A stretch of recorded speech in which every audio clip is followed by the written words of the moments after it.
Imagina esto. Un viernes cualquiera, la mayoría ya piensa en el fin de semana. En los pasillos del Banco Central de un país lejano, las luces frías zumban como siempre. Nada parece fuera de lugar.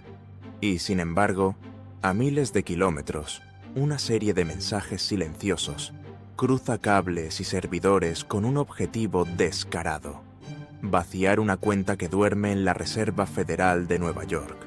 No hay máscaras, no hay disparos, solo líneas de texto, números, montos, fechas, y en medio de todo, una palabra mal escrita que terminará separando el desastre total de la simple tragedia. Una letra cambiará el mundo de varias personas para siempre. Esta es la historia de cómo un grupo de hackers intentó llevarse casi $1.000 millones de un plumazo, y de cómo un error ortográfico, esa minúscula A donde debía haber una O, se volvió una sirena de alerta. Es la historia del Banco Central de Bangladesh, febrero de 2016. Y aunque suene a película, todo ocurrió así, en silencio, con paciencia y a la velocidad exacta a la que viaja una orden de transferencia en el sistema financiero global. Para entender por qué ese día fue diferente, primero hay que mirar la rutina. En el sótano de la mayoría de los bancos del mundo hay un latido que no se oye, pero que decide el destino de millones. Se llama SWIFT. No es un banco, no es un cajero, es el mensajero, la red por la que un banco le dice a otro: envíame esto a este beneficiario en esta cuenta. SWIFT no mueve el dinero físicamente, mueve la instrucción, y en finanzas la instrucción es la llave. En el Banco Central de Bangladesh, como en tantos otros, cada mañana una impresora deja un resumen en papel de las órdenes SWIFT del día. Es un viejo hábito, una especie de ritual de control: mirar el papel, tocarlo, repasar números.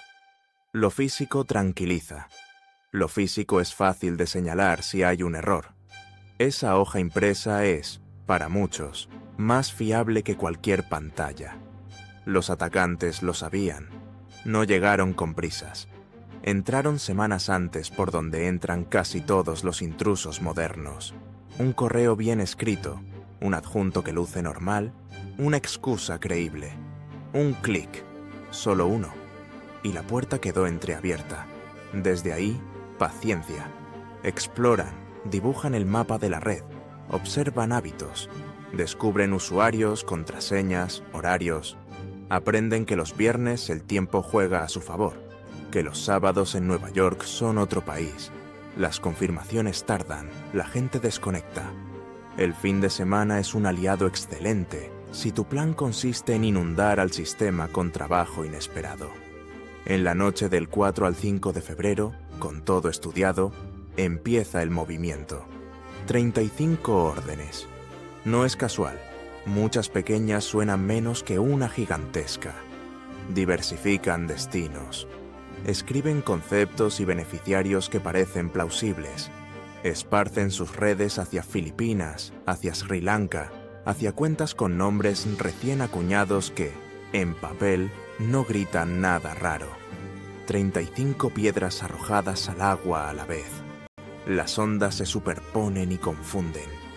Antes de apretar enviar, ejecutan un detalle que parece menor y no lo es. Silencian la impresora.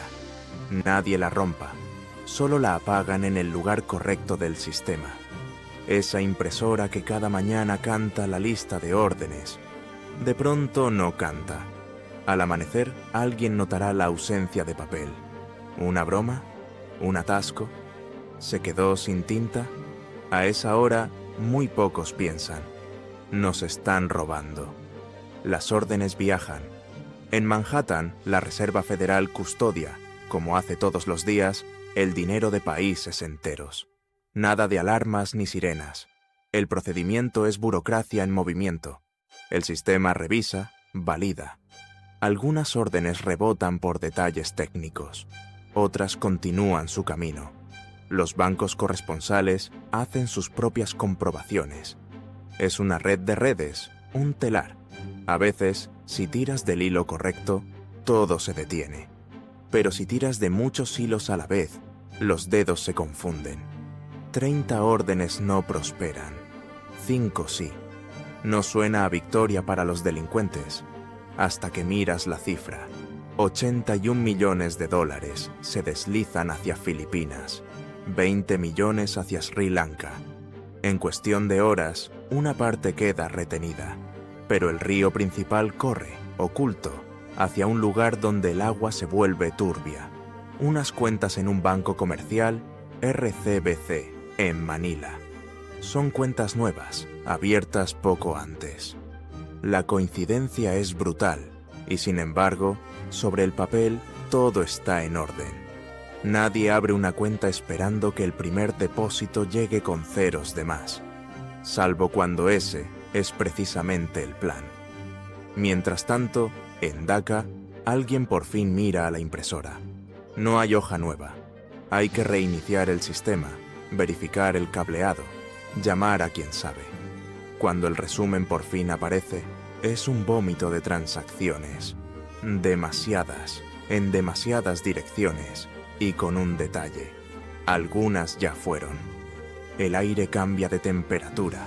Las llamadas empiezan a cruzar usos horarios. Pero es viernes por la noche en un sitio, sábado en otro. Los operadores de guardia son menos. Las aprobaciones tardan más.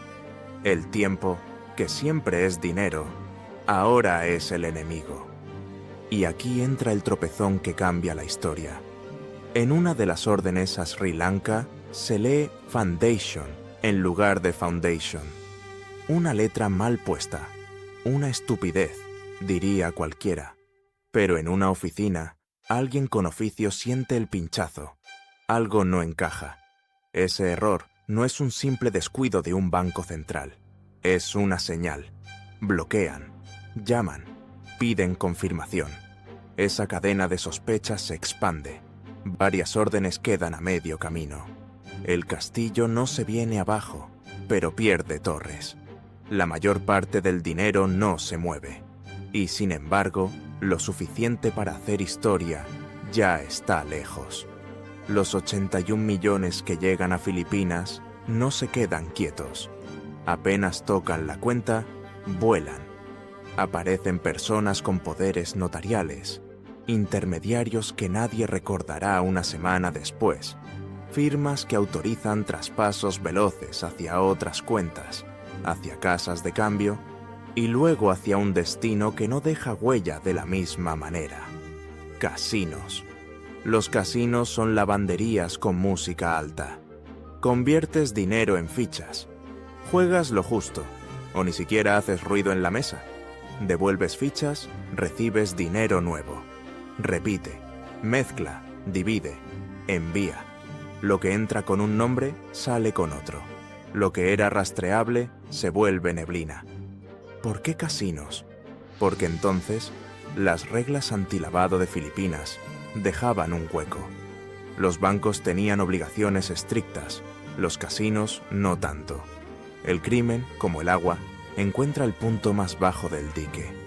En los días siguientes, el dinero circula a una velocidad que contrasta con la lentitud de los oficios y las cartas formales que tratan de detenerlo.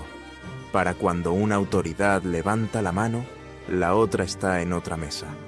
Para cuando el banco corresponsal envía la alerta, el destinatario ya no existe en la misma forma. En Dhaka, la escena se vuelve frenética. Hay quien no entiende cómo pudo pasar. Hay quien sí lo entiende y no lo creerá nunca del todo.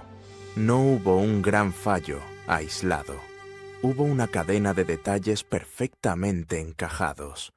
El turno, la impresora, el fin de semana, la velocidad del lavado.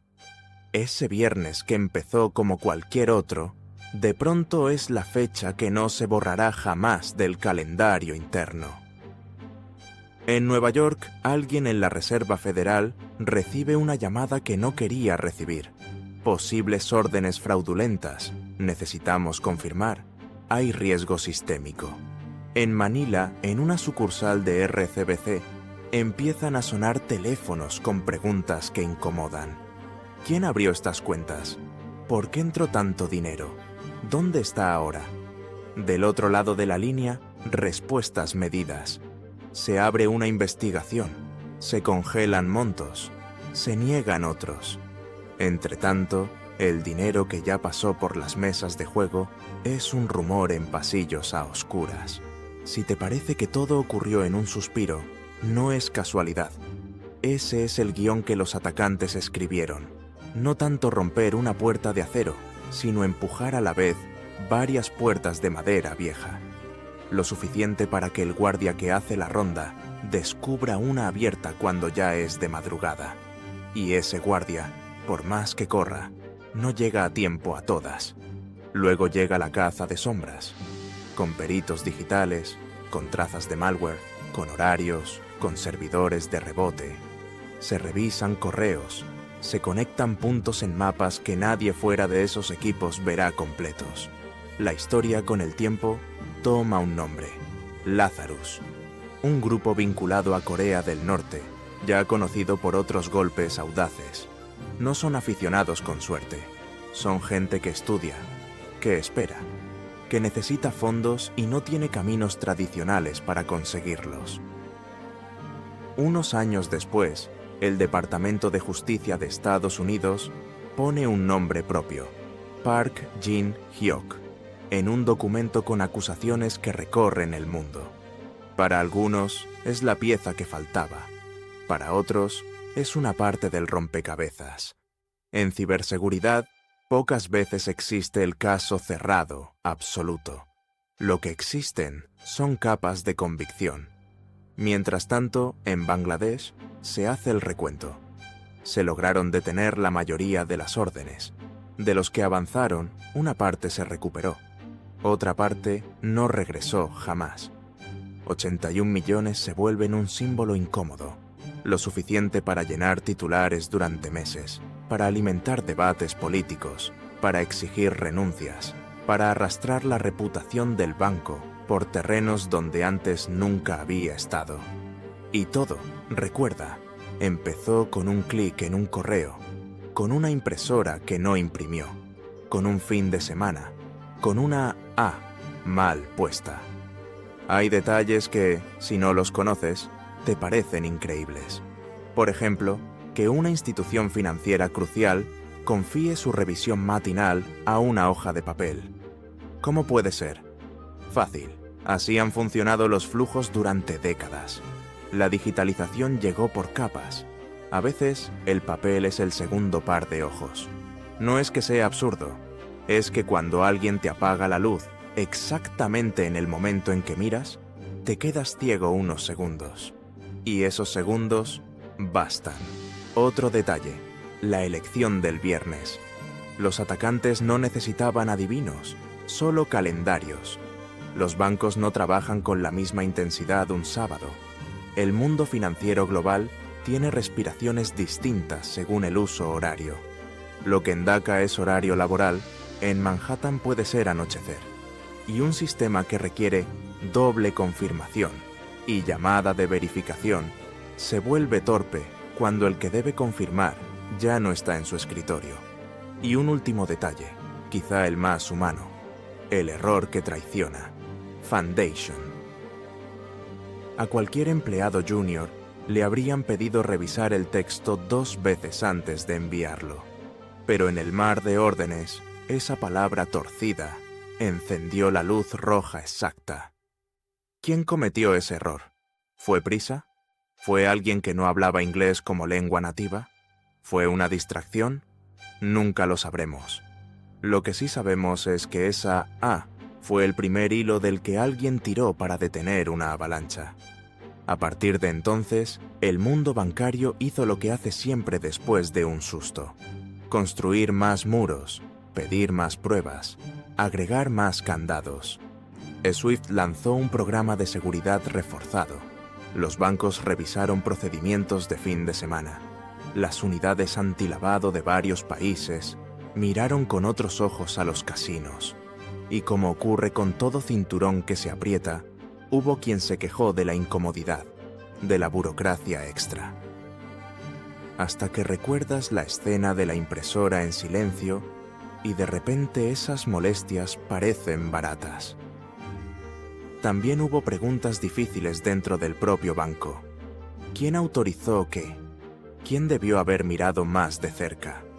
¿Por qué no estaban encendidos los sensores adecuados? En algún despacho, alguien tuvo que explicar por qué el proceso puso a la institución al borde del abismo. Este es un punto que a menudo se pierde cuando se cuentan historias de hackers. No basta con ser hábil para entrar. Necesitas que del otro lado haya costumbres, horarios y debilidades que conviertan tu habilidad en dinero real. Y aquí las hubo. Imagina la escena en la sucursal bancaria en Manila cuando la primera transferencia cae. No una transferencia cualquiera, una que podría comprar edificios enteros. El mostrador, el vidrio, el número de turno. Un funcionario mira la pantalla. Hay protocolos, claro, pero los protocolos están pensados para el fraude pequeño de todos los días, no para el meteorito. Llaman al supervisor, revisan documentos, aparecen personas con nombres que en apariencia coinciden. El dinero sigue su marcha. Cuando se encienden las alarmas, ya es tarde para ese primer tramo. Y el dinero, como el fuego, corre hacia donde haya oxígeno. No es casualidad que haya intermediarios a sueldo exactamente para ese momento. La persona que firma, la que dice, sí, yo soy el titular, la que retira y entrega a otro. Son eslabones reemplazables que cobran por serlo. Si caen, el daño total no sube por la cadena con facilidad. A eso se le llama compartimentación, y es el mismo principio que usan los servicios de inteligencia, los carteles y, por supuesto, los grupos de hacking profesionales. Volvamos un instante al principio, al clic en el correo. Quizá era un archivo de currículum, quizá era una factura de un proveedor habitual, quizá tenía un nombre aburrido que no levanta sospechas. El antivirus no gritó, la tarea siguió, pero desde ese segundo, alguien más estaba mirando. No hace falta hackear Hollywood todos los días. A veces basta con esperar y tomar nota. ¿Quién imprime? ¿Quién pide autorizaciones? ¿Quién se va a las 5 y no vuelve? ¿Quién tiene el permiso para tocar el sistema Swift? La paciencia, en el mundo digital, es un arma. Y cuando llega la noche del golpe, la coreografía es precisa. No se trata de pensar, vamos a robar 1.000 millones, como si fuera una cifra redonda. Se trata de entender cuántas órdenes caben sin llamar la atención. ¿Cuál es el monto que pases por debajo del radar? ¿Qué bancos corresponsales tienen menos fricción a determinadas horas? ¿Cómo se leen los mensajes automáticos de confirmación? ¿Qué palabras se usan en los conceptos para sonar a lo que suenan todos los días? Esos detalles hacen que un mensaje parezca amigos de los demás mensajes, que no cante, que se pierda en la multitud digital. En el Banco Central de Bangladesh, después del golpe, el silencio fue un personaje más. El tipo de silencio que aparece cuando la gente aún no tiene palabras, porque las cifras aún no caben en la cabeza. 81 millones. A cualquiera le costaría decirlo sin tartamudear. Y luego el otro silencio, el que llega con los informes oficiales, con los comités, con las reuniones en salas de madera brillante, donde todos hablan en voz baja para no romper algo que ya está roto. Hay, sin embargo, un final que no es solo pena. La sacudida dejó mejoras reales. Más ojos sobre las impresoras, sí, pero sobre todo menos impresoras. Controles que no dependen de que un papel salga de una bandeja, porque el papel puede no salir. Alarmas que consideran el calendario como una variable de riesgo. Si alguien intenta mover millones en víspera de fin de semana, el sistema ahora pregunta más, interrumpe más, hace ruido. Países que incluyeron a los casinos en su radar antilavado con la seriedad que merecen. y una nueva conciencia de que las historias que nacen de un pequeño correo pueden terminar en titulares gigantes. Quizá te preguntes si hoy podría ocurrir algo igual. La respuesta honesta es incómoda, no del mismo modo, pero sí. Los atacantes aprenden tan rápido como los defensores. Cambian de táctica, buscan nuevos puntos ciegos.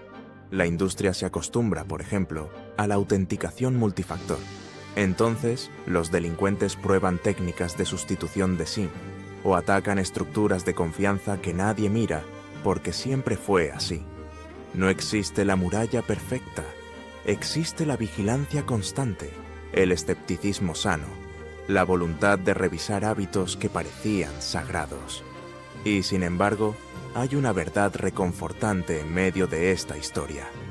En muchas ocasiones, lo que salva a una organización no es un superhéroe, sino alguien que mira 2 veces una palabra. Un foundation mal escrito fue el recordatorio de que el detalle importa, que la calidad del trabajo invisible, esa revisión minuciosa que casi nadie aplaude, es, a veces, la línea entre el desastre y el susto. Si hoy recorres los edificios del Banco Central en Dhaka, verás gente trabajando, monitores encendidos, reuniones, vida normal. Pero hay un pasillo donde esta historia sigue susurrando. El día en que el sistema global fue empujado al borde por un plan elegante y frío, y se sostuvo por un error humano en el bando contrario. En esa tensión, la malicia calculada y el golpe de suerte, cabe la última lección. Nunca depende solo de la tecnología. Depende de quienes miran, de cuándo miran y de lo que están dispuestos a cuestionar. Este robo no se contó con explosiones ni persecuciones de coches. No hizo falta. El espectáculo estuvo en otro lugar, en la sincronización, en las firmas, en la fe que el sistema tiene en sus propios procedimientos. Y como todo buen truco, funcionó porque nadie esperaba que alguien se atreviera a hacerlo. Ya lo viste, se atrevieron, lo intentaron con todo, y casi lo logran. Quedan escombros, claro, demandas, auditorías, carreras truncadas, titulares que nunca se olvidan. Quedan también páginas y páginas de aprendizaje, sistemas reescritos, tareas que ahora hacen 2 personas en vez de una, ajustes de horarios, cláusulas que antes no existían, y una frase que a partir de entonces cuelga invisible sobre cada operación grande que atraviesa el planeta. Revisa 2 veces, revisa el monto, revisa el beneficiario, revisa la palabra, porque a veces la historia entera se decide en una letra. Piensa en la cadena de decisiones que llevaron a ese viernes. Un atacante que redacta un correo con atención quirúrgica. Un empleado que confía en lo que siempre funcionó. Un equipo forense que, días después, reconstruye los pasos con un cuidado que roza la obsesión. Un cajero que cuenta fajos ajenos en una sucursal abarrotada. Un agente que hace una llamada tardía un sábado por la mañana. Personas. Siempre personas. Un sistema de números es, en el fondo, un sistema de personas. Por eso duele cuando falla y por eso también se levanta cuando aprende. Y ahora, si alguna vez escuchas que un banco fue hackeado, recuerda esta historia. No imagines un villano con capucha tecleando a oscuras sin más. Imagina un calendario, una impresora, una red que confía en la costumbre, un correo que nadie debió abrir, una palabra que delató el plan, un país intentando recuperar su dinero, otro país preguntándose cómo no lo vio venir, una ciudad de casinos que convierte el ruido del dinero en ruido de fichas. Imagina al mundo financiero entero dándose cuenta de que el ladrón moderno no necesita tocar una puerta. Le basta con convencer a la puerta de que se abra sola. Así se robó, y se frenó a medias, uno de los golpes bancarios más audaces de nuestro tiempo. Así, sin golpes de efecto, sin persecuciones, con algo más inquietante, con procedimientos normales usados como arma. Y así, también, quedó grabada la advertencia que millones de empleados alrededor del mundo no deberían olvidar. Lo que nos salva y lo que nos hunde se decide en detalles que parecen insignificantes hasta el segundo exacto en que dejan de serlo. Y todo empezó con una impresora que no imprimió y una palabra que no debía estar escrita así: Foundation. La letra equivocada que, por una vez, fue la letra correcta para encender las alarmas. Porque a veces la diferencia entre perderlo todo y contarlo después está justo ahí, en lo más pequeño, en esa letra que no calza y que te obliga a mirar mejor.